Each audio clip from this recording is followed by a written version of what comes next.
നമ്മുടെ മുളക് മൂത്തിട്ടുണ്ട്. നമുക്കിനി നമ്മൾ തയ്യാറാക്കി വെച്ചിട്ടുള്ള പയർ ചേർക്കാം.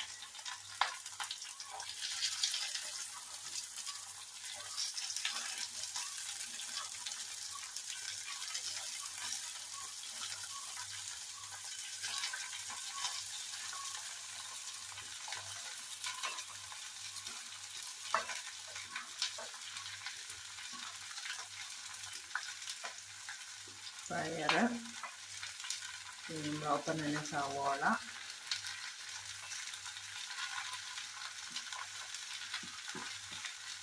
ഇഞ്ചി,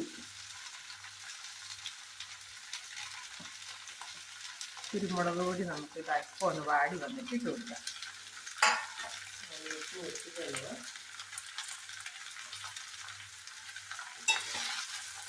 കടുക് താളിച്ച് ആ എണ്ണയിലേക്ക് വന്ന് പയർ കൊടുത്തു.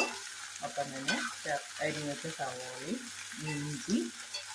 നമ്മൾ അല്പം സ്പൈസി ആയിട്ടുള്ളൊരു മെഴുക്കുവരട്ടിയാണ് തയ്യാറാക്കാൻ ഉദ്ദേശിക്കുന്നത്.